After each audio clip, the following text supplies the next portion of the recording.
Hello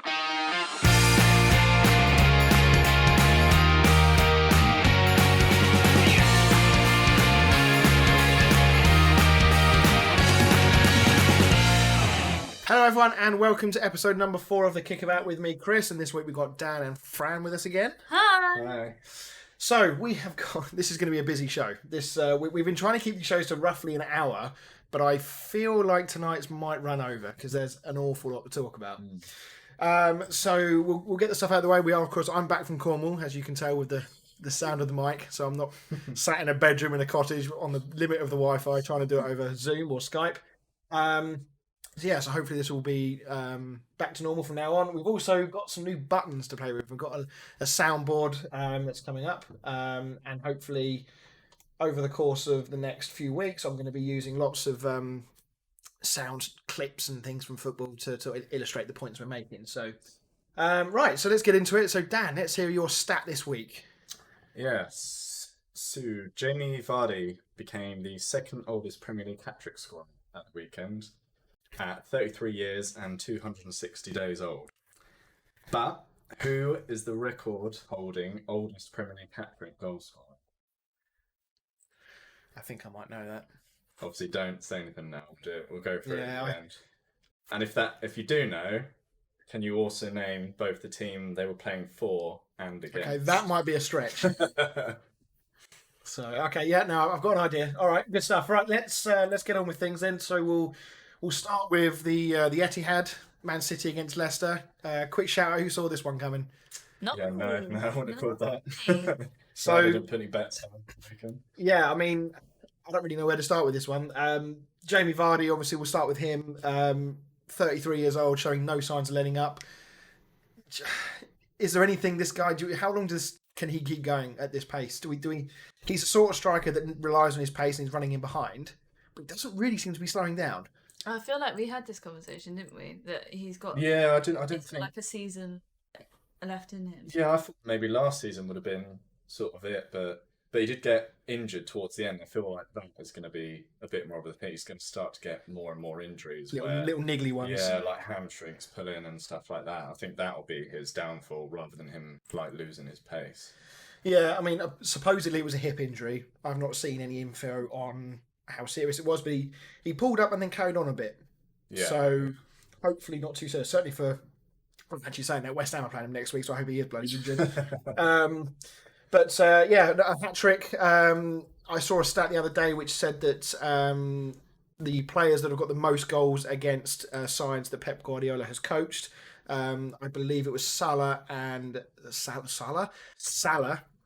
Lionel Messi had 4. I think Heung-min Song's got 5 and Jamie Vardy has got 9. Yeah. And obviously he would have only have played against them in the Premier League. He wouldn't have played against them in the Champions League. Maybe in the cup, I suppose, in the earlier rounds, but yeah, that's some stat. I mean, and the second goal. Oh yeah. Yeah. That's a joyous one. Yeah, isn't it?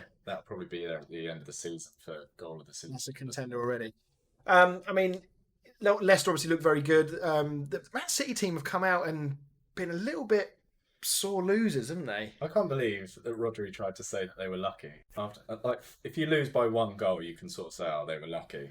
If you lose by 3 and you've given away 3 penalties, you can't claim that the other team were lucky. And it's not like they were sort of 50-50 penalty decisions. No. They were all clumsy stonewall penalties for me. Anyway, I don't know what you guys think. Yeah.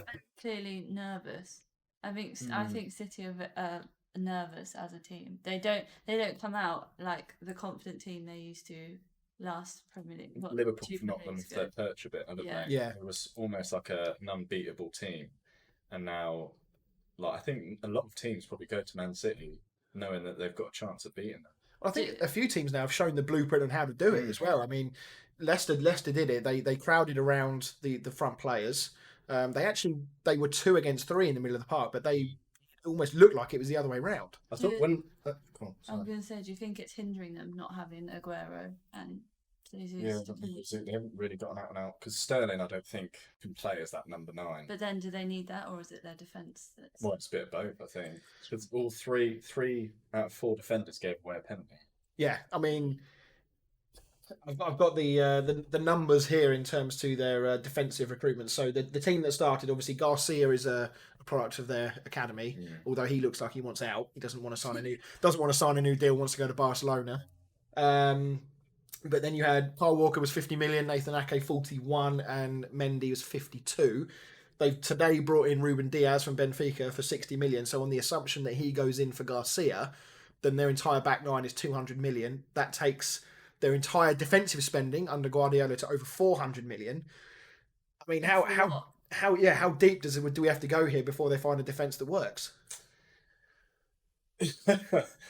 Well, it's like you were saying earlier. Any other team or manager would be criticised quite heavily for spending that much money and still having a pretty flawed defence. It's a thing that's thrown at United quite a lot, isn't it? With the amount of money they've spent over the last sort of 6, 7, 8 years under various managers, granted, but they've spent an awful lot of money, not really seen particularly brilliant returns.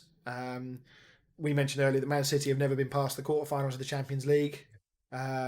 So yeah, is Guardiola getting away with it a bit? I think so. I think obviously because of the coach he is, he's a world-class coach, isn't he? Like, there's not a lot of criticism. I don't think there's been a lot of criticism for them not getting past the quarterfinal of the Champions. I think he's got away with his Champions League run. Is it because he's won it? With Barcelona. Maybe, I think, Barca. I don't know. I don't believe he won it with Bayern. No. So yeah, I don't. Obviously, the game itself, the 3 penalties. I heard an interesting thing when I was watching Match Today that usually they would play with just one in front of the back 4, usually Fernandinho, and obviously sooner or later Fernandinho, if he's not already past his best, is going to be, and they're going to have to find somebody else. Yeah. Rodri is not looking like that player at the moment. But they played Fernandinho and Rodri, and I think it was Darren Fletcher on Match Today too. He sort of said that it struck him that Guardiola doesn't trust his defence. He put them there to provide more cover, which sort of makes sense, but then that completely disrupts the balance of the side that City have had for so long with just one pivot there and then all the other players bombing forward. Well, I think, he's signed 2 centre-backs for a collective 100 million. Just this. It was 41 million, I think, for Ake, and now 65 million for this Ruben Diaz. Yeah. So, that's over 100.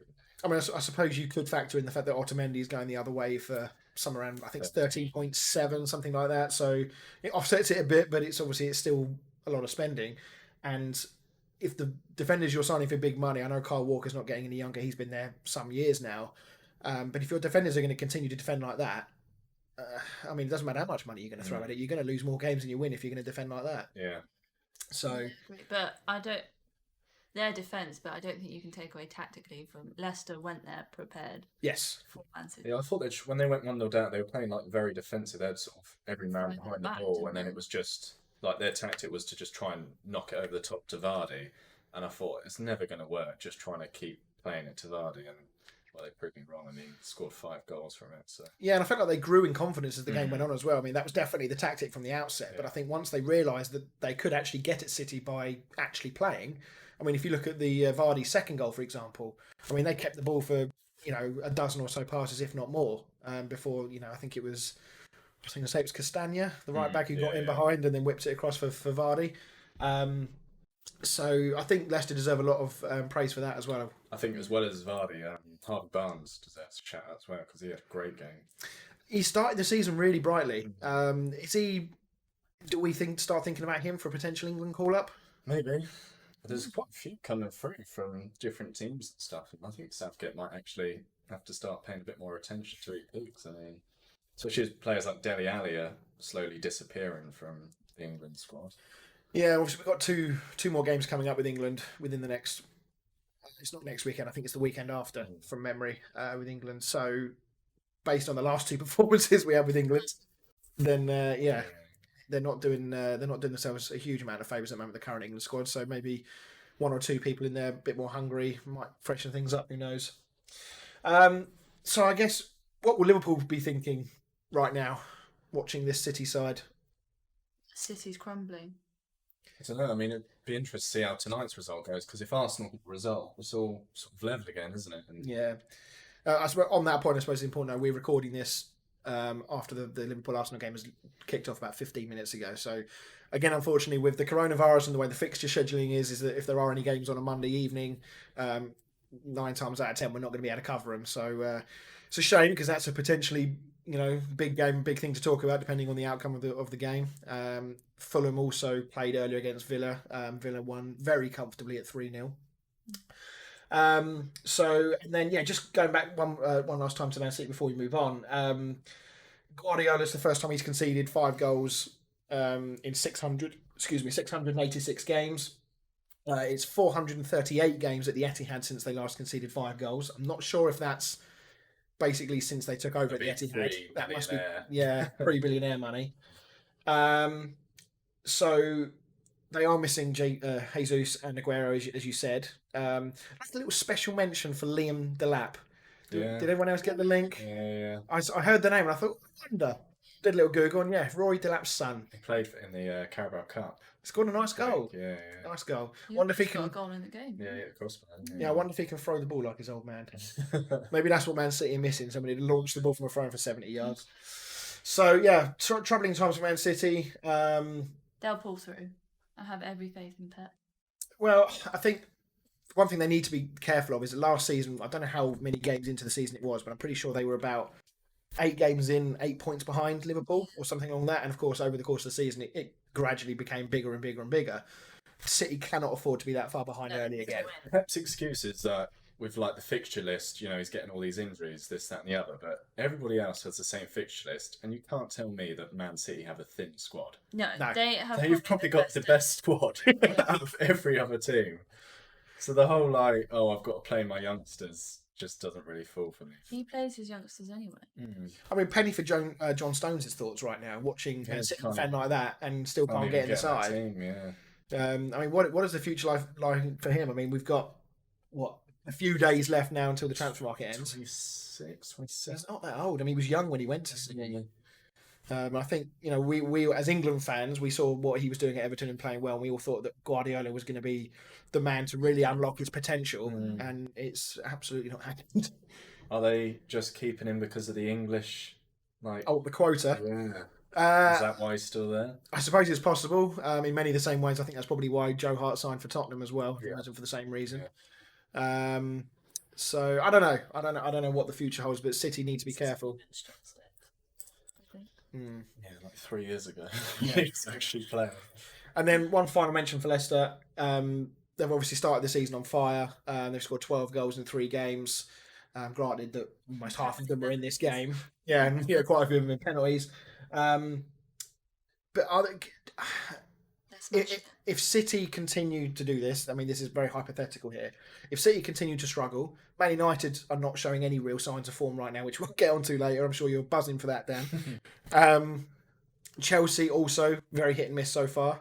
Tottenham, they're doing okay, but they're not picking up results. Their performances have been okay, but they're not picking up results. Inconsistent for Tottenham. Yeah.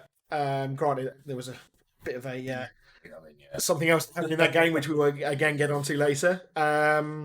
Arsenal have looked okay. They've started the season pretty well. So there is a real chance if these teams don't pick up their consistency that a team like Leicester or Everton might just squeeze into the top 4 this year if things carry on. I just hope it's a lot closer than it was last year. Obviously, the top 4 back was good, but the title challenge was... Well, there was no title challenge. The pandemic made it worse. Yeah. Because they were, 1 or 2 games away from winning it, and then everything stopped, and we kind of sort of sit around for 4 or 5 months, or however long it was, 3 or 4 months, until it restarted, and it was crowned. Talking about Leicester sort of start pushing, I mean, they were up there the entire season. Well, they were 3rd, I think, pretty much all season, and they ended up finishing, 5th? Yeah, they faded away quite a lot. Yeah, so, I mean, I think that is where they need to be looking out for. Make sure Interesting, yeah. And also James Maddison with another fine goal. His sort of return into the Leicester fold. Okay, move on. I'm going to talk about West Ham against Wolves. I did want to just call out that somebody picked me up on this on Facebook that I said not long ago that there was a very real chance of West Ham having 0 points after 7 games. The first game did nothing for my belief that was going to be any different after losing against Newcastle in the way we performed. But in fairness, since then, things have been pretty good. But before we get into the game, I did want to talk about the interview that David Sullivan gave last week. It's a little bit old news now because it's almost a week old. Did you guys listen to it? What did you guys think of it? Yeah, I listened to it. I don't know. I think you're obviously a West Ham fan, so I think you've probably got your set in your ways on your views of it. Whatever do you mean? Well, I think as a neutral, when I first listened to it, I was like, yeah, I can sort of understand like what he's saying. But then I think if I was a West Ham fan, I would just be rubbishing every single thing he says. It's a bit like if the Glazers were saying it. Yeah. It would be like, what an absolute load of crap. So to me, there were two things. It struck me. One as being quite hypocritical, or contradictory rather, because he would say one thing about the current playing squad, and then he would say something completely different about them. So he would say the players in the players brought in by the previous regime, referring to Manuel Pellegrini, he said were not up to standard. And then in the next breath, he says that the current squad we've got is really, really good, and we've got some great players. It's like you can't kind of have it both ways. And then the rest of the interview very much sounded to me like he wanted everyone to feel sorry for him. You know, like we haven't got much money. We're trying to do our best. I'm getting depressed because we're not doing transfer stuff. You know, we're not getting any bids in. He also mentioned that James Tarkowski is the story at the moment that West Ham are trying to get. Although I think that's now pretty much at an end now. I don't think we're going to pay what Burnley want. It's interesting that he referred to him as a 28-year-old defender. Clearly, he doesn't think he's going to get any better. And should we be spending 50 million for him because we won't pay what they wanted? Who's just scored? Is that Arsenal? Lacazette. So, yeah, but then in the next breath, he's then saying we've got 2 or 3 bids in for other players, and according to rumours, they're 30 to 35 million worth. Mm-hmm. So I was thinking, it's that extra 50 million for a proven England international. Granted, he's not played that many games for England, but why would you not spend that extra money? He's 28. He's got at least 4 or 5 years left in him. Assuming no injuries. I just don't get it. But anyway, is for owners. I think they look at the sell-on value. If you buy in a 28-year-old, you're not going to be able to sell him at 30 for. You're going to be selling him if you do end up selling him for half the price you bought him for. Whereas if you sign a 23, 25-year-old, if you then sell him in 2 years' time, you could. If he plays well, you could make maybe double your money. Yeah, I know what you're saying. I think the problem is West Ham fans have been sold a bit of a lie. When we left Upton Park, we got nothing for Upton Park. So apparently we were sold for 30 million. Yeah, 30 million. And apparently the company that is now developing on it, because there was some shady shit going on as well behind the scenes. So the company that bought it then sold it to somebody else at a profit, and then the company that originally bought it then suddenly dissolved and disappeared. So I don't know whether there's some backhanders going on here, back to Golden Sullivan or what, but the company that have now got it have sold, they have the rights to it, and they reckon there's over £300 million worth of revenue in there for all the houses and flats and everything else that are going in there. So we didn't get enough for that, in my opinion. I know we've got a great deal out of the London Stadium. But we were promised, bigger stadium, lots more money coming in, top 6 football. This is our 5th season at the London Stadium, and we've yet to finish in the top 10. So we had 2 relegation-threatened seasons. Granted, things are looking a little better after the weekend and the last few performances. But if we have another season like that, then the owners are very lucky there's no fans in the stadium, I think, because there would be a civil war going on. But anyway, so that's just wanted to cover that. To the game, though, in fairness, things to be positive about for West Ham fans. Yeah, good game. Yeah, good for West Ham fans. 4-0 domination against Portugal. I think that that lead didn't last long. Mane's just scored already. I think that the Arsenal performance was much better. We were unlucky not to get something from that. We've had 2 strong wins against League One opposition in the Cup, which, all right, fair enough. We're expected to do that, but West Ham have had a history of losing to teams like that. And then we go and beat Wolves 4-0. So do you think West Ham fans are going to be a little bit more pleased with this, or do you think there's still going to be too much bad blood? I think beating Wolves alone is like a good result, but beating them 4-0 is, you could be very happy. Could have been more as well. Yeah, definitely. Missed some good chances. Wolves obviously not. They look like they lacked a bit of creativity. Traore, we seem to have a game plan against Traore. We doubled up on him all the time. We tried to get him out as far out on the byline as we possibly could. Did a great job on him. Kept Jimenez quiet, but you did feel like without Jota, missing Diego Jota, maybe. Maybe he was the creative spark, but they just looked a bit off, didn't they? 2 losses in a row for them as well, I think. Yeah. So on that point, actually, I remembered from last year how Wolves started last season. So I did a bit of digging. Yeah. I know you probably saw this on the notes. So it took Wolves until the 7th game last season to register a win. They were second bottom at the time, but they ended up finishing 7th in the league. I think they just need a bit more time to adjust to their new. Need the rest of their Portuguese players to adjust to the Portuguese nationals. Probably, yeah. They've genuinely got more Portuguese players in their squad than most Portuguese league teams do. Yeah. They're trying to learn. Well, I said to you, didn't I? They're one position away from having a full Portuguese 11. I mean, where does how many players have they got on the fringes of their team that are English? Because the quota is there still, as far as I know. Yeah. And there's not many. There's Connor Cody. Connor Cody's the Englishman I can think of that plays for Wolves. They had who was the young English player they had in midfield? I can't remember what his name is. That's going to annoy me. I can't remember what his name is, but he played a few games last season. He looked really sharp. He's a youngster, like 17, 18 years old. And Wolves have got they've Fulham at home next, Leeds away. Leeds are obviously flying at the moment. Newcastle at home, Palace away, Leicester away, Southampton at home. Before they then play Arsenal, Liverpool, and Chelsea in their following. It's kind of all right game.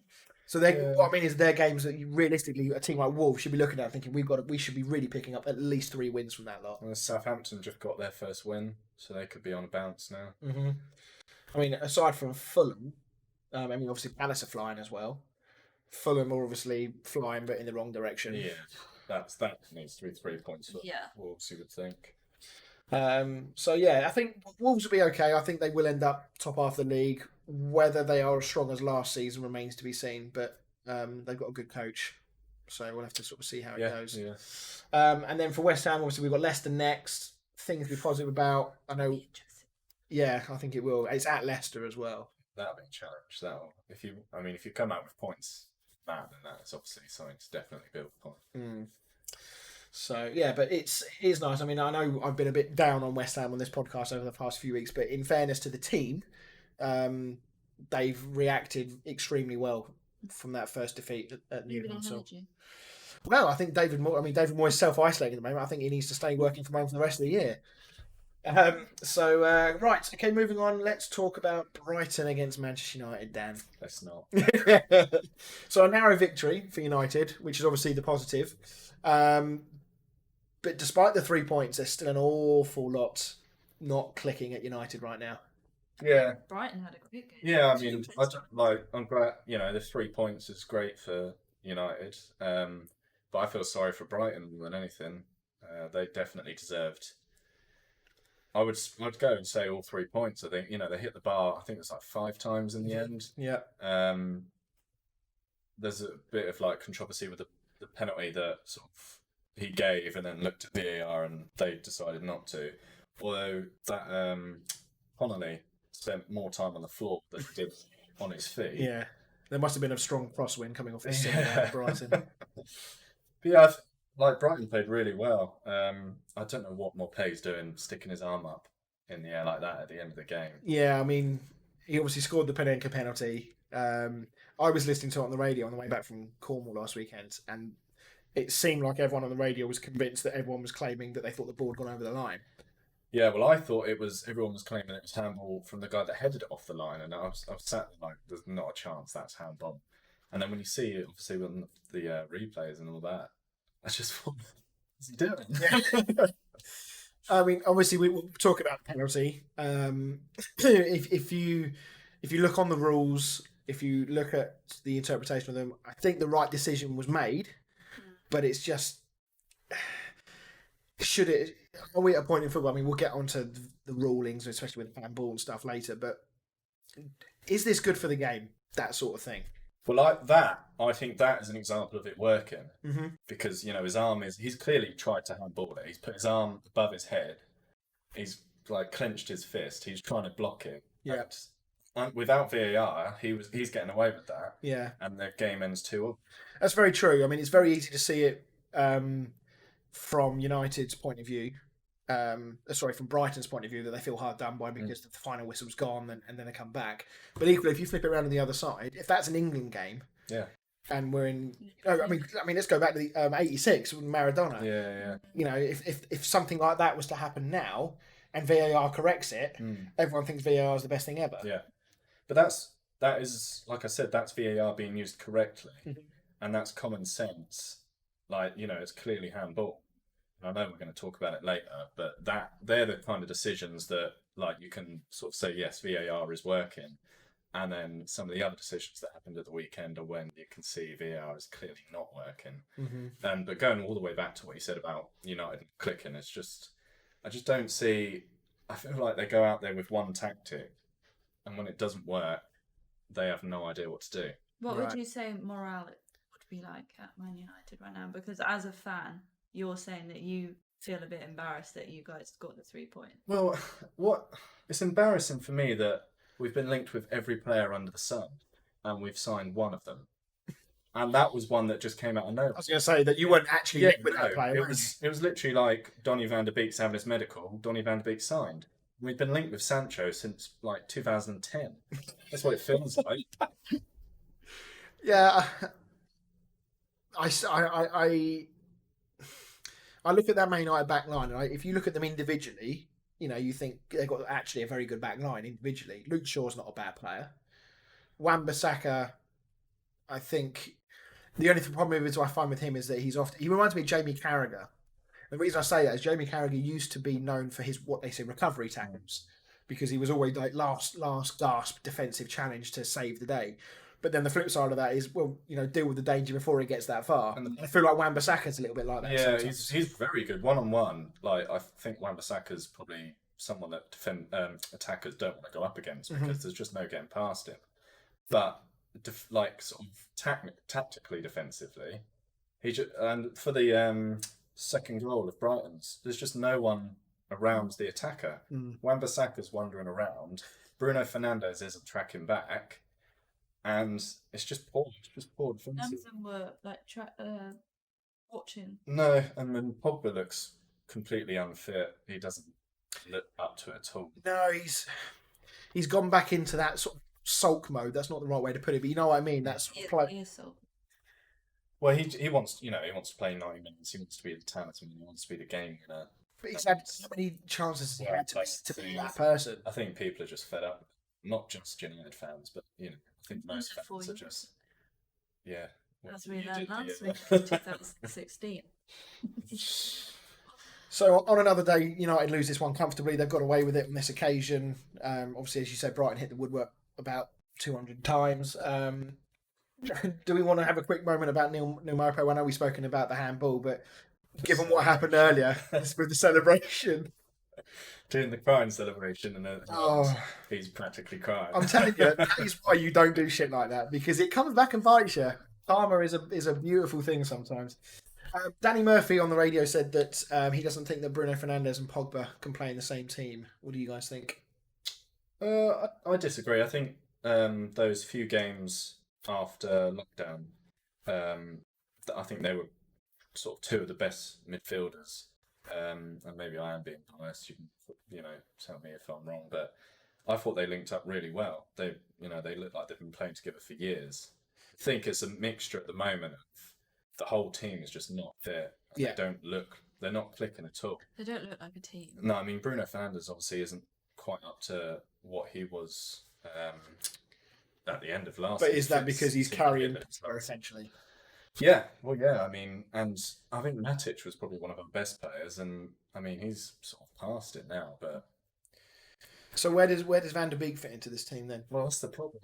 Van der Beek is probably you'd take Pogba in for Van der Beek, and when I've seen Van der Beek come on, he's only played sort of 10 minutes from not even 10 minutes from each game, and I'd probably give him man of the match from each game. What a damning indictment on the rest of the Man United team. I mean, the problem is with Pogba is he is still Paul Pogba. He is the the celebrity, if you like, What's it all? of Paul Pogba. Has Solskjaer got the cojones to actually drop him? Well, and he still hasn't. I could be wrong, but I still don't think he signed a contract, which he was being rumoured that he was going to sign. Yeah, I mean that's very typical of a player like Pogba, that he has a good end to last season. The sun's shining, he's playing well, the team's playing well, and all of a sudden, happy days, I'm going to sign a new contract. And now things aren't quite going so well, and he's reverted to type a little bit. So yeah, I don't know. I think for me, I would do exactly the same thing. I would take Pogba out of that team at the moment and put Van der Beek in there. Van der Beek offers way more defensively. He can release Bruno Fernandes a little bit to play a little bit further up. And Van der Beek is obviously young enough that he's got the legs that he can probably do that one player in front of the back four on his own. I would play Pogba midweek against Brighton in the Carabao Cup, and then I would swap him for Van der Beek against Tottenham at the weekend. Interesting. But I'm not on it, so. Okay, so we've got a couple of bits we want to just talk about before. So we're going to just quickly run through some of the major transfers that may or may not be happening. We're just me and Fran are going to decide whether we think they're going to happen or not. But just while Dan is preparing for that, I just wanted to take a moment to tell everyone a story that happened at the weekend, which absolutely made me. If I wasn't driving at the time, I would have probably been on the floor laughing. So Oxford United, they've got an away game at Accrington Stanley.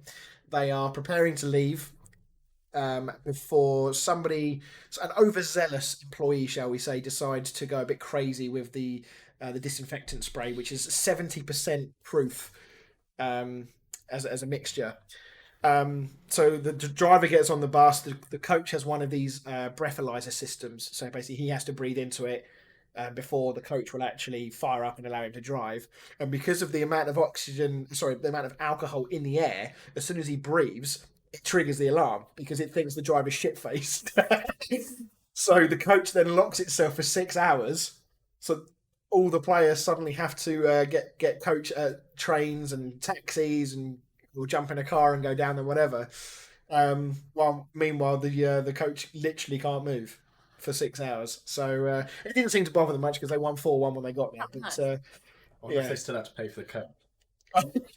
Well, the thing is, the EFL are not doing COVID tests. Yeah, they're not paying for them. So when West Ham played Hull last week, obviously two West Ham players plus the manager came down with positive COVID tests. West Ham actually offered to pay for the test for Hull because they don't test. So they turned up and West Ham had no idea. Every single one of them could have been infected, for all West Ham knew. Obviously, the chances of that are unlikely, but the fact that the club's not doing anything or not required to do anything by the EFL is a bit strange. But anyway, right then, Dan, over to you. Yeah, so we're doing a quick fire, just saying yes, yay or nay, whether you think the transfers will happen. I've started with a really awkward one to try and pronounce. I hope you know who I'll be talking about. It's Hussein Aour from Lyon to Arsenal. They've been linked with him quite a lot. I know who you mean, but I have no idea. His name is just a load of syllables. It's Aouar. That sounds like someone's playing Countdown. I'm going to leave you with that pronunciation because I'm not going to try. I'm going to go Aour, as that's what it looks like. So yeah, Aour from Lyon to Arsenal. What's the rumoured fee? Do we know? I think it's about. Well, I think Lyon won 60 million, but Arsenal only want to pay about 40. Right. I'm getting close to the end of the window. Yeah. Not sure. I'm gonna say no on that one. I don't think Arsenal will stamp up the money. Yeah, you're no. They don't need it. No. No, I don't think it'll happen. Number 2, you'll like this one. Declan Rice. I can pronounce that one. Declan Rice from West Ham to Chelsea. My heart says no. My brain is not sure. West Ham have said repeatedly he's not for sale, and I don't know if Chelsea are going to be prepared to pay the 80-odd million that West Ham want. And even then, I'm still not sure right now with the state of everything it is at West Ham. If they sold Declan Rice right now, my God, I mean the stadium would be on fire. So for that reason, I'm going to say no. I don't think West Ham will let him go. I'm saying no. I'd see. I would have said no, but then earlier I saw that Kante's now being linked with United, which makes me think are Chelsea freeing up Kante so they can get Declan Rice. But doesn't okay, so even from a funds point of view, Yeah, I was going to say yeah. because apparently Lampard wants Rice to play centre back, doesn't Yeah, no, it's from a funds point of view. But I will go with no. I don't think it will happen that one. No, Number 3, Jadon Sancho from Dortmund to Man United. absolutely no. No, but I really wish it would happen because I would love to watch him. Obviously, I would like it to happen, but I don't think it's going to happen at all. Dele Alli from Spurs to PSG. I think this one could happen. Yeah, be gone. I don't. Really, you're literally go get lost. Get over it. Well, I mean, he's as we spoke about last week. I mean, he wasn't in the squad again on the weekend, so Mourinho has definitely put his marker down. When it gets to that point, surely as a player you just want to go. I don't know where he fits into PSG's team. I can't see him starting for PSG. No, And they've got Choupo-Moting. Next one, Juan Foyth from Spurs to Fulham. I can see that happening. I can't see Foyth being in Mourinho's plans particularly. Yeah. Yeah. Quick fire. Thinking. Yeah. Like you two last week. Did the quiz. How deep is Spurs in defence? That could they let Foyth go and not be too bothered about the depth? Well, they've let Vertonghen's gone, hasn't he? Yeah, is Alderweireld still there? Yeah, Alderweireld's still there, but he's only German. Mm-hmm. I don't think they've not brought in any defence, have they? Other than Matt Doherty. And he's not a centre back, He's which a is right what back, Foyth is. They've only And just lost. Mourinho's been linked with moving away, so Probably a good thing. yeah. So yeah, I think that'll happen. Fulham need defensive recruitments. Let's be honest. Yeah. This one I didn't know about until recently. Ruben Loftus-Cheek from Chelsea to Villa on loan. I can see that happening. Yeah. I think that would be a really good move for him as well. Actually. Yeah, I think he needs, especially with the Euros coming up, he needs to be playing regularly. Yeah, he played the first game, didn't he? Didn't really impress that much. I know he had a fairly lengthy injury spell last season. And he went on loan before. He played really. I can't remember where he went on loan, but he went on Palace, loan. wasn't it? Yeah, I was thinking Palace. So yeah, I think he would do well if he can go to Villa. I think that'd be a very good move for him. Next, Todd Cantwell from Norwich to Leeds. It's interesting you say that because I was thinking the other day. Actually, I'm surprised no one's had a look at him because he was the one shining light for Norwich. Yeah. Obviously, Pookie had a great start of the season and then did fuck all for the rest of the season. He scored like I 7. would say yes. I think that would be a great move. I think I can really see him playing well at Leeds. I think that's a really good fit for him. I'd like it to, but I don't think it will. You don't reckon? I think Norwich will want more money than Leeds will want to pay. Leeds have spent some money in this window already as well. And so when I was sort of looking for these transfer stories, Leeds were linked with about 10 different centre midfielders. I picked the one that was easiest to pronounce. This is one I don't think will happen anymore, and you'll see why in a minute. Kalidou Koulibaly from Napoli to Man City. I'm going to say no for the same reason you're probably about to say no. Obviously now they've just signed Ruben Dias. Yeah. But I thought, they've been linked with him all transfer window, so I would put it out there. But we're saying no. No. It's a no for me. Napoli have pretty much said they're not going to sell him anyway.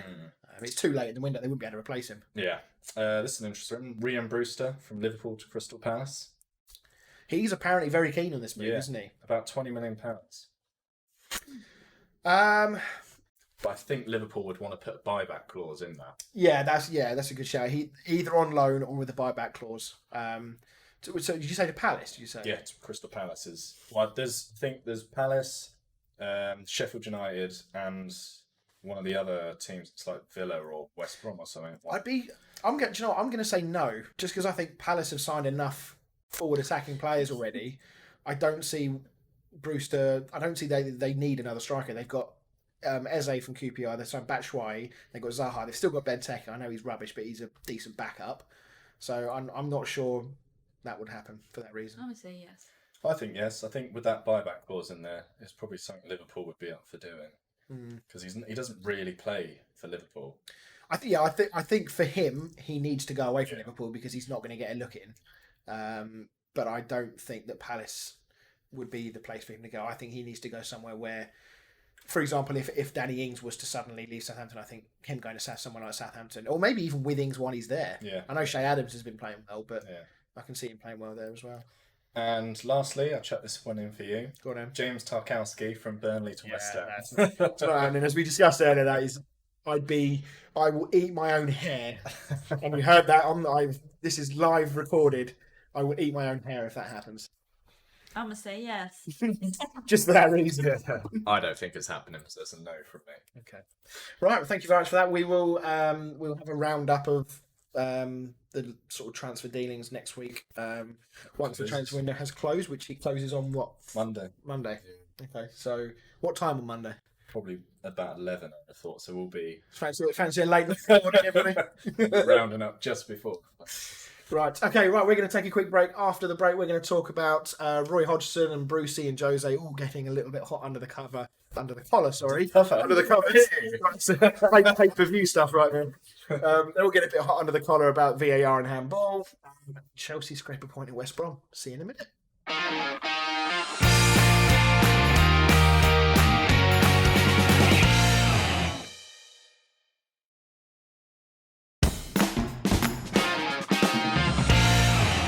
And welcome back to the show. We're going to start the second half of the show talking about handball and the VAR rule.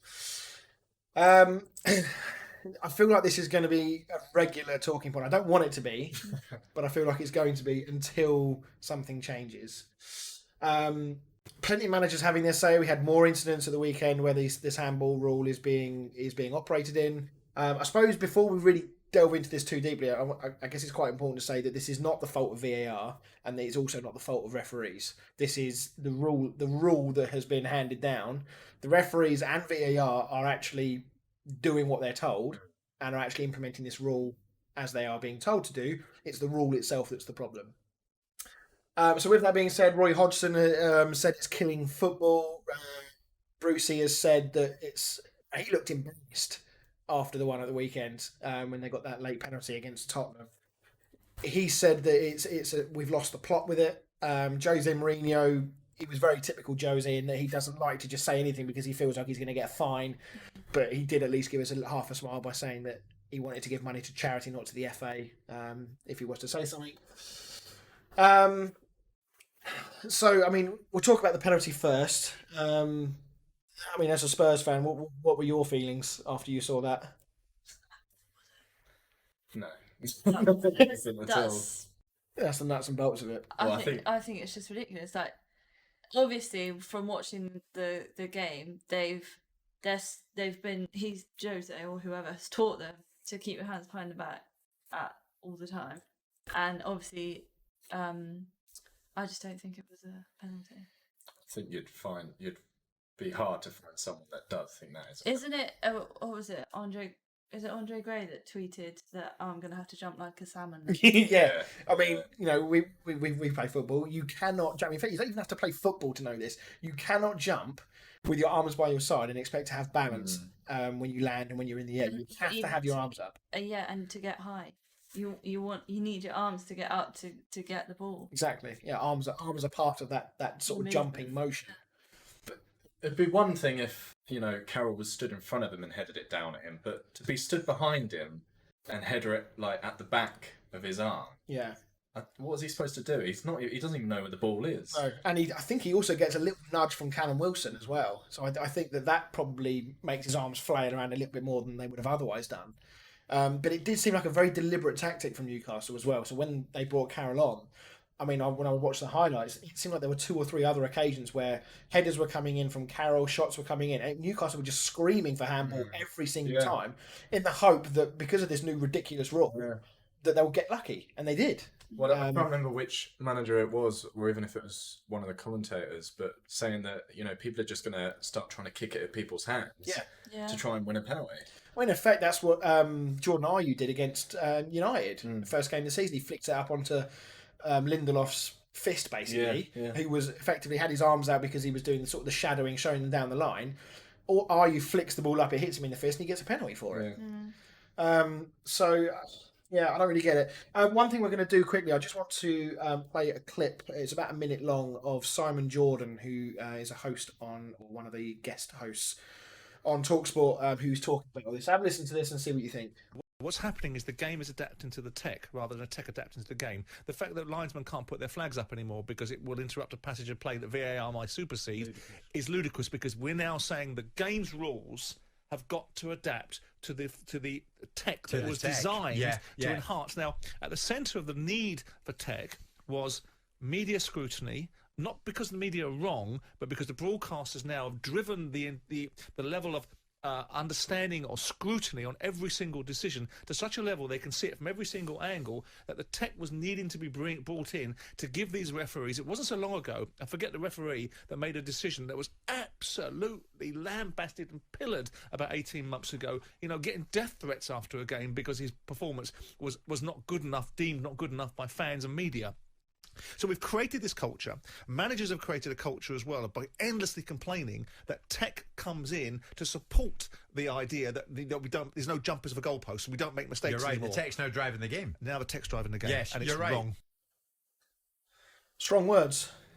He's got a point now, hasn't he? Yeah, I mean, I don't really see the point in having like your linesmen and referees nowadays, because they just don't really seem to have any power in You get the game. overruled.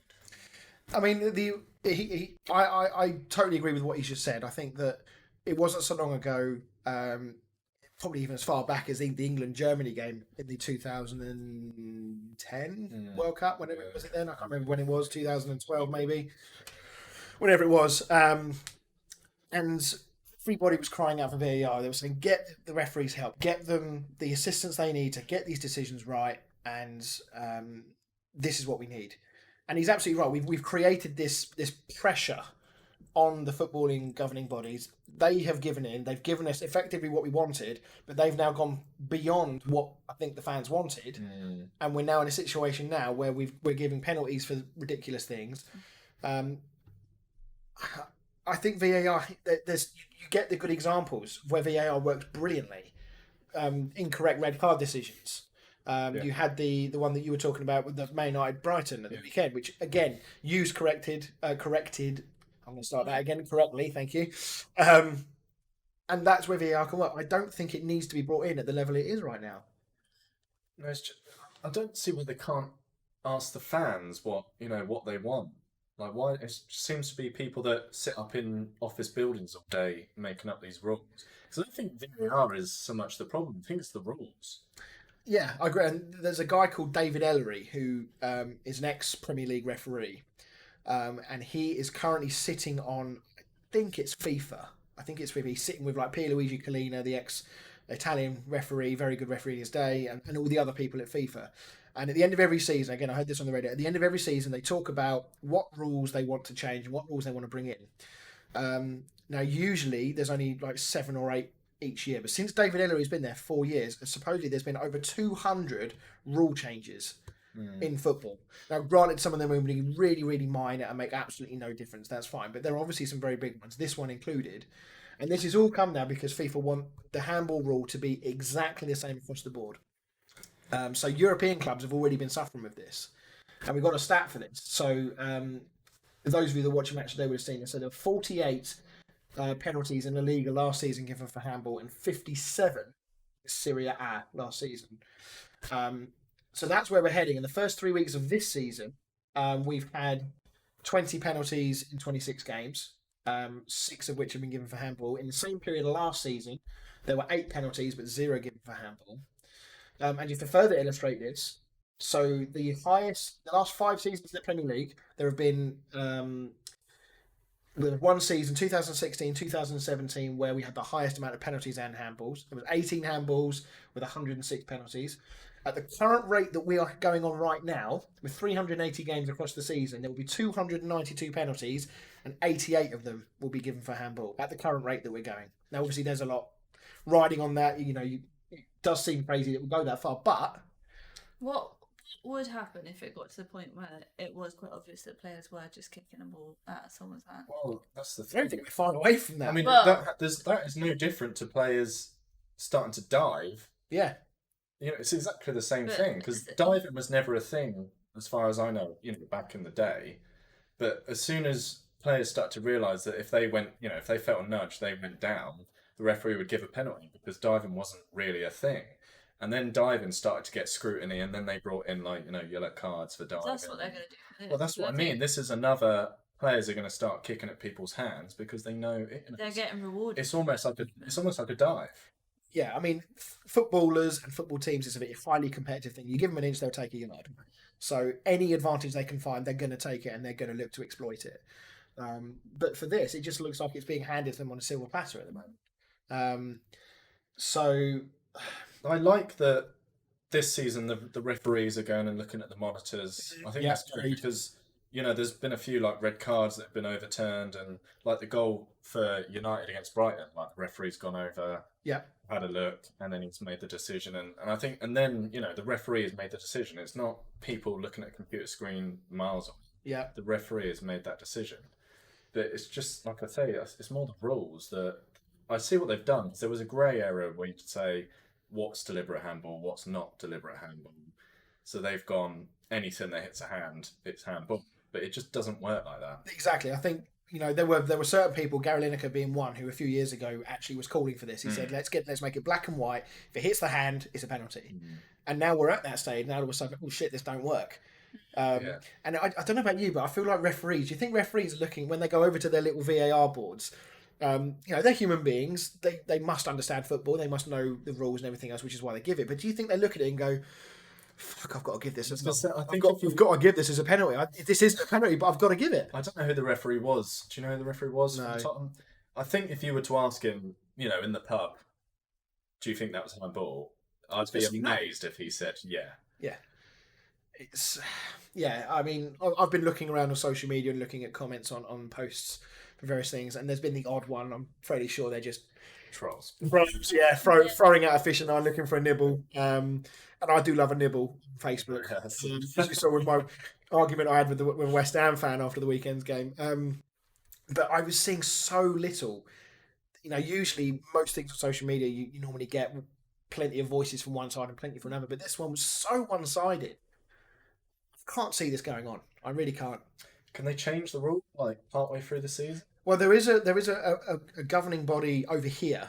Is it the PGMO, I think they're called, something like that, who basically look after the rules for the English game. And they would have been within their rights to tell FIFA to bugger off. And we're going to keep the handball rule the same. Obviously, FIFA would have applied some pressure, and there might even be something legally that says they have to comply. I don't know. But I'm amazed that if this has been going on in Europe all this time, I'm amazed we haven't heard more about this on the continent. The thing is, I feel like if you change the rule, I think the rule should be changed. But if you change it partway through the season, surely we'll get Crystal Palace start suing and Tottenham start suing. And I think on this occasion, I think people will be so happy that it's been overturned. I think people will just breathe a sigh of relief and get on with it. I think you're just going to get managers and players all collectively doing something. Or some wild fan will start a petition and it will just light that wildfire. Greta Thunberg. Yeah. Yeah, we need Greta. We need. So, I don't... We're going down the wrong way with this. We need to backtrack. We need to put it right. And the quicker they do it, we're kind of going away from football. Like in that interview, it's just very robotic, isn't it? Mm. And that I've always thought that the VAR, the rules are written not for VAR, and that there does need to be a little bit of adjusting to bring both of them in line. And it is a fine balance. I appreciate that you can't just change something and magically everything is perfect. That's not how it works.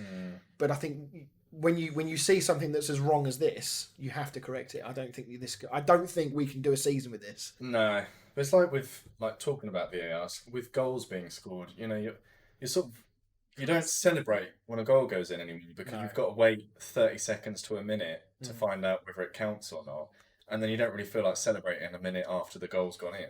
I mean, even now, that Tottenham game was a good example actually, because when Carroll headed it down onto Dyer, obviously the ball never went out of play. Tottenham went up the other end and they didn't almost score, but they had a shot on goal. I think, if that ball goes in, and then they decide actually no, it's a penalty. I mean, the reaction was bad enough on this. Imagine if Tottenham had gone up the other end and scored. Yeah, but that's happened a few times, hasn't it? And I think in the Women's World Cup when they were trying it all out and stuff, that happened.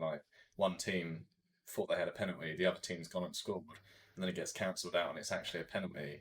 It's like, how do you... It's just not Where do you enjoyable. draw the line? No, exactly. And I think there was actually one occasion, I think it was in an international game with Poland. I think I seem to recall Lewandowski's name being mentioned at the time, where basically the half-time whistle had gone, the teams were back in the changing rooms.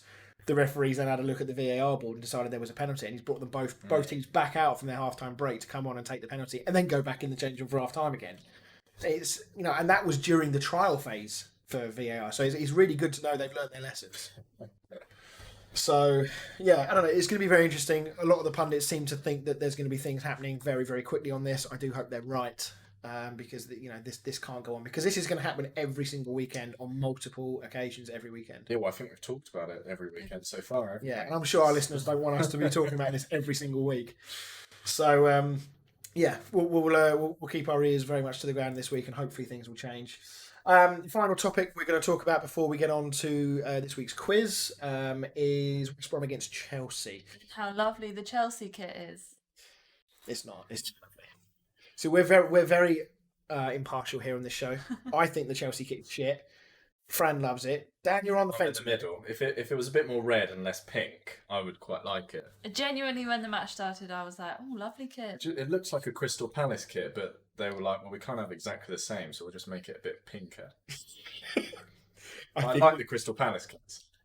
So okay, well, I had a friend of mine who was very keen for us to talk about the kit rather than the game, but unfortunately, I'm not going to do that because 3-0 down at half time. Thiago Silva he gave an interview during the week, and he basically said that he never came to the Premier League beforehand because he didn't feel like it was technical enough, and then has a debut like that. So, well, I mean, are Chelsea in danger of, or maybe Frank Lampard, are they in danger of letting things get a bit out of hand here? Because Frank Lampard has got a history of not looking like he can organise a defence.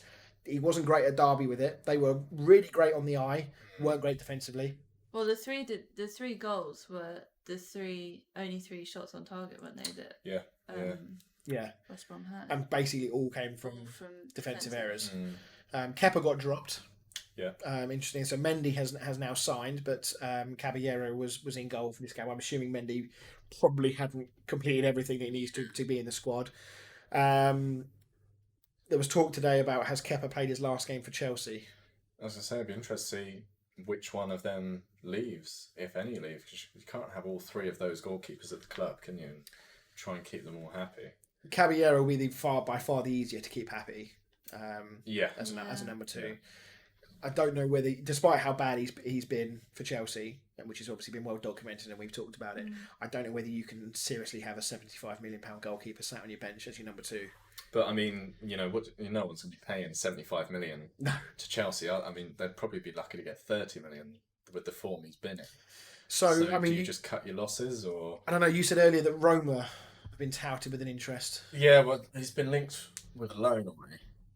So I don't know if they'll maybe just do a loan, hope that he can pick up his form, and then maybe try and sell him in the next window or in January or something like that. Mm-hmm. I think that's probably the best way to go. Try and loan him out, get him playing how he should be playing, and getting away from the media spotlight. Yeah, and try and get that value back up again, because at the moment they're not going to be making any money off it. No. Was it very much a tale of two halves here? We've spoken about Chelsea's defensive frailties before. Is Thiago the answer? I mean, obviously it's difficult to say after one game, but do you think they still need something else in that defensive line? I thought it was a strange signing. I know it was a free one, and I guess for the locker room, I can see why you would have someone like Thiago Silva. I think he's 37 years old now, and going from the French League to the Premier League, I just don't see him being in that team. And I know, first game you can't say he's made a mistake, like that's hit him done. I just don't think... A lot of players struggle to transition from other leagues to the Premier League. Yeah. But I feel like Chelsea as a whole are struggling to transition. Well, that's another thing. They've signed a lot of players, and sometimes it's hard for teams to gel. Yeah. When they're all new players, they've all been playing in different leagues, and they're all trying to play together. I mean, we've only seen very small glimpses of what Timo Werner and Kai Havertz can do. Yeah, and I mean, I think they've been improving week by week. I mean, still hitting the cross. Getting closer. Timo Werner's won 2 penalties in the first 2 games. Yeah. He's just not scored yet. I'm sure it'll come. He to me looked. I would say that West Brom was probably his worst game of the 3 for me. Yeah, although he was playing out on the wing, wasn't he? It was the first time he wasn't playing. Yeah, because they went with Abraham through the middle, didn't they? So yeah, obviously the onslaught came in the second half. We all knew it was coming. Obviously Mason Mount scored a nice goal. He was probably one of the Chelsea team that came away from that game with his head held high, I suppose. Hudson-Odoi also made a difference. Another good goal, nice link-up play with Kai Havertz. Shouldn't have got themselves in that. They did well to come back, for sure, but they're Chelsea. Shouldn't have been in that position. No. I mean, Hudson-Odoi divides opinion amongst Chelsea fans, certainly the Chelsea fans that we know. I spent a little bit of time talking to one in particular at the weekend, and I sort of said, Hudson-Odoi had a really good game. I thought he made a real difference, and his reaction was, but he'll go missing in the next game. Because that's the sort of player he is. He just 1 minute he's brilliant, the next minute he may as well not be on the pitch. I don't know if he wants to be there. I think since that Bayern Munich interest, I think if Bayern Munich were to come in, say tomorrow, and say we'll give you 50 million for Hudson-Odoi, I think he would sort of be banging on Lampard's door saying, "I want out to go." Although now they've signed Sané, I don't know, if they need Hudson-Odoi. No, they're not coming from the only. I could see Hudson-Odoi, I think, would be perfect for something like Dortmund. Dortmund have got a really good. Sancho go go the other way. Obviously, Dortmund have got a decent recent history of signing young players, a couple of English players as well, and then nurturing them, selling them for big money. And it's a model that's not only yielded probably a lot of money for them, but also a reasonable amount of success over the last 10 years or so. But back to the game, do we think who's the more disappointed here? West Brom 3-0 up at half time, but before the game, a point against Chelsea, they probably would have bit your arm off. Yeah. Chelsea, obviously, they've shown a lot of grit and character to come back from 3-0 down, but again, it's that poor performance. So who's more disappointed, Chelsea or West Brom? Both of them. I couldn't say one or the other. I mean, like you say, if you sit to West Brom at the start of the game, you'll get a point against Chelsea, you'll score 3 goals. Like you said, they would have probably bitten your arm off. But to go 3-0 up and then only have 45 minutes to just hold off and try and keep 3 goals out and to not do that. West Brom are going to need all the points they can get. Yeah. Not saying that Chelsea don't, but relegation, obviously, you need those 3 points. Yeah, it's all very well. Sort of games. It's all very well saying that relegation teams need to beat the teams around them, but they also need to pick up the odd surprise point here and there because that will count for a lot at the end of the season. And I think it's more of a blow for West Brom to be leading and then give away because West Brom, I think, have been the more demoralised at the end of the game, whereas Chelsea, having managed to come back, you can build on that. Yeah. You can say, if we hadn't given away those 3 mistakes, we're winning that game. Whereas West Brom, to go 3-0 up, it's hard to then say, played well, because we threw it away. So, to be honest with that, I think West Brom would be the more disappointed. Yeah, I think I'd go along with that. And then they've now conceded 11 goals in 3 games. I feel like this might be something I bring up every single week, and also with Fulham as well, because they conceded another 3 this evening. The next worst before Fulham played was 7 conceded, so they're already 4 adrift from the second worst defence in the league. This is a worrying start. I know we had pinned West Brom as being one of the ones for favourites for the drop, but they need to seriously sort out that defence. They cannot keep conceding 3-4 goals every game. I don't know. Can't say I watched much of the Championship teams last year, but I feel like all of them have come up and are trying to play how they did when they're in the Championship. Yeah, I could be wrong because I didn't watch them in the Championship, but they all look like they're trying to go for it and trying to win the game. Yeah. Whereas what Sheffield did, although I think that's how Sheffield play anyway, but they built from the back. Yeah. They, like a Mourinho team, they built them from the back and they were trying to snatch 1-0 wins, and they nearly finished in the Europa League. Yeah. They've not made a great start this season, but I think that the Fulham and the West Broms, they're trying to almost do what Leeds are doing, trying to score more goals than they concede.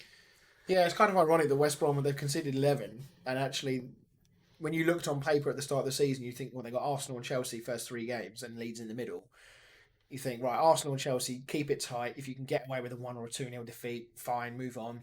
Leeds would have been the game that they would have been targeting to try and get something from. And they actually conceded more against Leeds than they did against the other two. So, you know, we knew they were going to be having a tough start with those fixtures. Leeds are obviously, as we said, are flying. Off the top of my head, I don't know. I haven't got it written down who West Brom have got next. But I feel like the next 1 or 2 games, if they keep conceding goals at this rate, they could be gone by Christmas, you know, figuratively speaking. Yeah, and they're going to need to start picking up those 3 points from a few of their next games coming up. Otherwise, heads are going to start dropping. Yeah. And then you're going to start conceding more goals. Anyone got Bilic for first manager to be sacked in their predictions? I can't remember what mine are, to be honest. Mine, are we saying? No, I suppose we should. No, it's not. But yeah, the point is, I suppose, that if West Brom keep doing that, then Bilic is probably going to be a prime candidate for the first one to go. So, right, okay.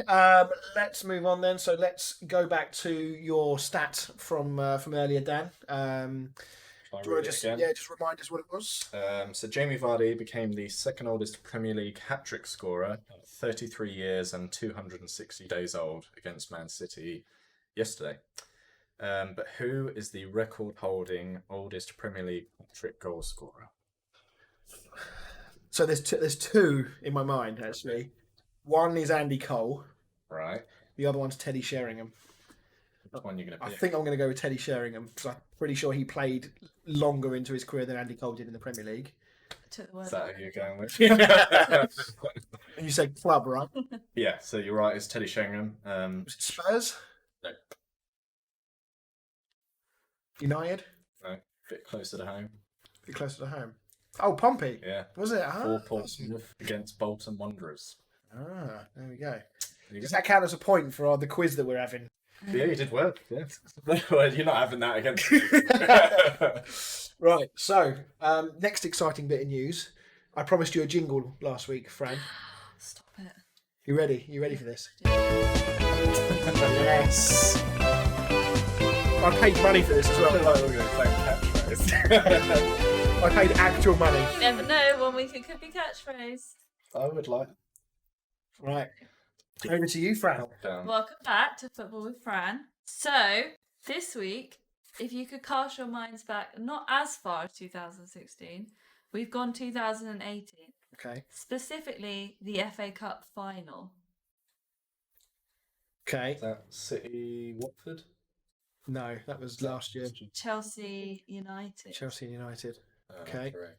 So, I am looking for, we're going to start with United. I want the starting 11. Okay. You want to go first? So, yeah. Okay. De Gea. For you, yeah. Oh, that's a pass. 2018. Are we working our way up? Yeah. Or just any? You can just name. Just any player. Yeah. Pogba. Was that the year that Ibrahimovic was still there? Was it? I'm going to say Ibrahimovic. I think he was still there. He was not in the starting 11. Excellent. Rashford.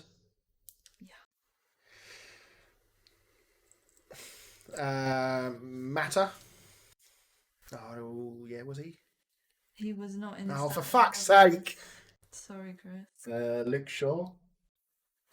It's a no. He's been injured as usual. Oh, if this was Mourinho's Man United, he was probably in rehab. Yeah, that's true. Back to you. It would have been defence for United. You could go wherever. That front. Yeah. Martial. My next guess. It's a no. Oh, I'm glad I didn't guess. So many players that you hate. McTominay must have been playing if it was Mourinho. No. 2018. Yeah, I'm not sure he would have been. No.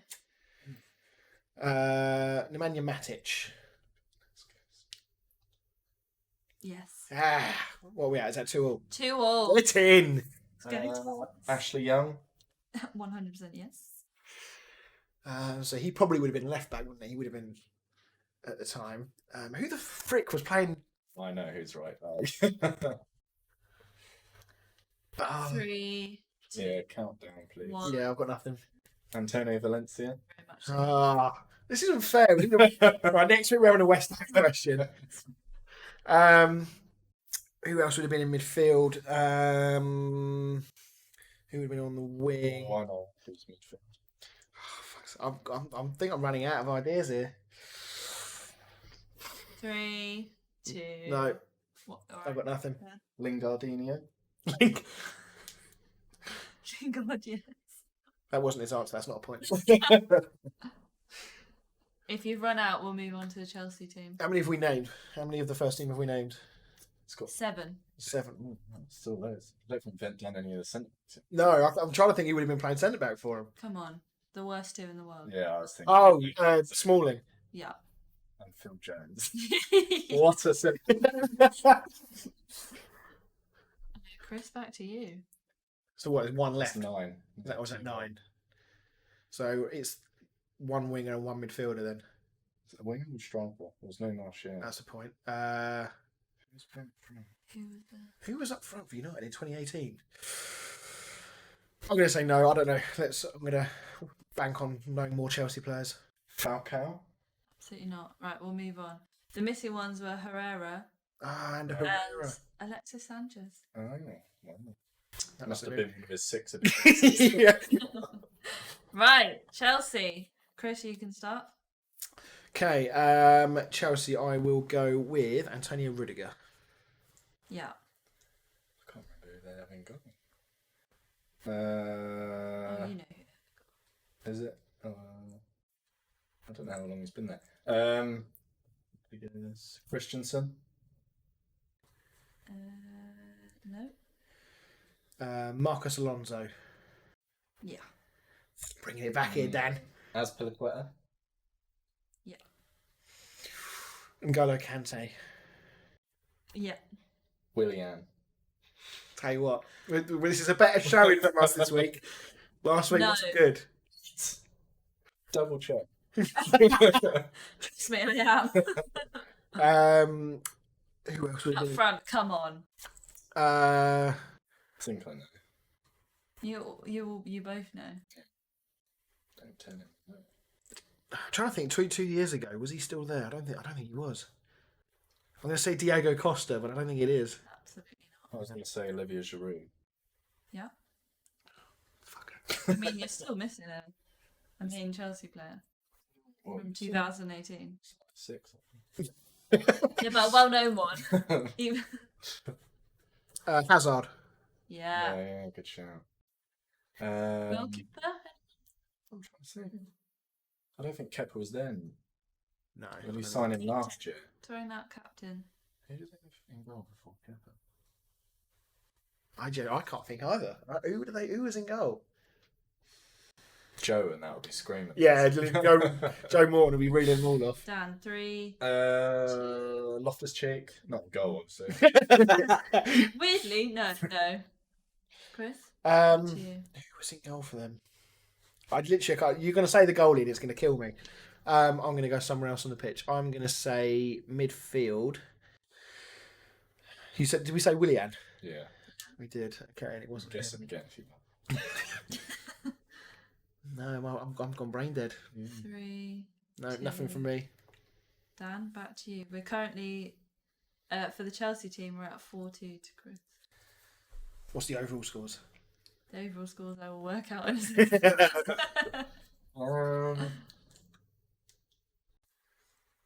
I'm trying to think. It's only literally 2 years ago. How do we not know? 3, 2, 1. Okay, you're both out. So you were missing Courtois. Oh my god! Courtois, yeah. Forgot he was at Chelsea. We're going to get pelters for this and training in the week. Gary Cahill. Yeah. You got Rudiger. Moses. Victor Moses. That must have been his one game before he went out on loan 15 times. Okay. Oh, okay, I wouldn't remember that one. Kante. Fabregas. Literally none of these players are there. And then Alonso, Eden Hazard, and Giroud. That is quite interesting, isn't it? How many of those players? Can you just read out that Chelsea 11 again? How many of them are actually still there? Read out. Right, the starting 11 was Courtois, No. Azpilicueta, Yes. Gary Cahill, No. Rudiger, Yes. Victor Moses, No. Bakayoko, No. Kante, Yes. Fabregas, No. Alonso, Yes. Eden Hazard, No. Olivier Giroud. Yeah. So 6. Only Bakayoko's technically still at Chelsea, but he's not in there. He may as well not be. They've definitely cleared out his locker So for somebody 6. else. Yeah. 6 Well, of half that. the team since then. Yeah. 2 years. Right. Now we eagerly await the final scores. Well, I'm drum confident. roll, please. Oh, okay, I'll get that one for next week. Randy Orton. So the winner is Dan with 8. Chris, very close with 7. Which will be Leeds United. 2-0 down at the moment. Well, all I can say is I'm looking forward to the West Ham question next week. Bring in West Ham. So Dan They're doing goes the research now. West Ham. West Ham team from the 90s. So Dan goes 2-0 up, unfortunately, but it's a long season ahead. Right, so that brings us to the end. Thank you very much, everyone, for listening. As always, do hit us up on social media. We're at Facebook and Twitter. Quick mention for Joe Morton. I did put a question out today asking for people's feedback. Joe very kindly offered his feedback. It was incredibly constructive for Joe. I was expecting it to be rather more abusive towards. Joe, you're our biggest fan. I know. Thank you. So, yeah, thanks for Joe's feedback. Basically saying that he thinks everything's going to be fine at Chelsea. We just need to give them more time. Hopefully, if we can get some more kind of responses to some of these questions, we'll give it its own kind of main feature throughout the show. So do get in touch with us either on Facebook, Twitter, or you can email us at show@thekickabout.co.uk. I don't think there's anything else to say. No. So, no. Good. Right. Thank you very much. We're out of here, and we'll see you all next week. But See ya.